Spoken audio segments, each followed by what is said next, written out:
what I'm about to talk about may ruffle some feathers. This week we got the news that Usama Bin Laden had been killed by our U.S. military.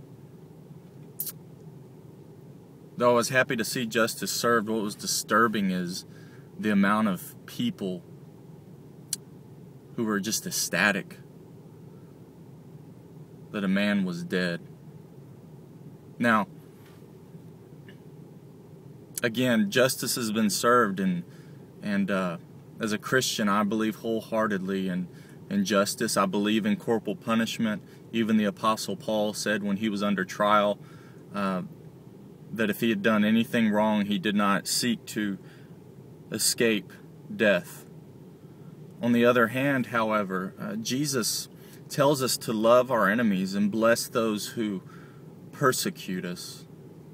What do we do with that in a time like this?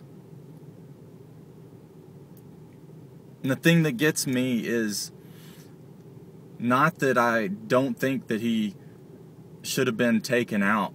In fact, according to news reports, they tried to get him to surrender and he didn't.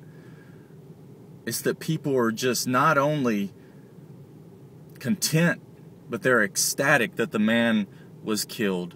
Hatred for hatred. And that's not what Jesus told us. He told us to love our enemies.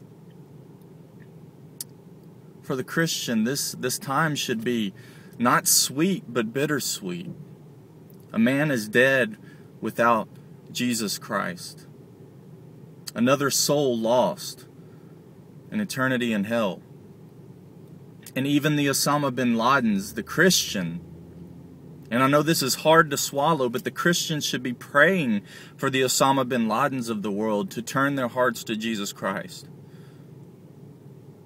I've heard it said before that even if Hitler had turned to Jesus Christ, there would be forgiveness there. And I know that's a bitter pill to swallow, but that's how far the love and grace of Jesus Christ extends. So much that King David, who killed a man and married his wife,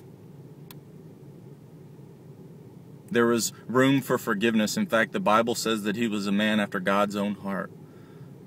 So this week should be sweet in that justice is served, but it should be bitter that another soul is lost. We should never celebrate ecstatically the death of somebody who dies without Jesus Christ. A bittersweet time it is. Justice has been served. But let us mourn. Blessed are the mourn, for they shall be comforted. Let's mourn over those who are lost because of the sin in this world.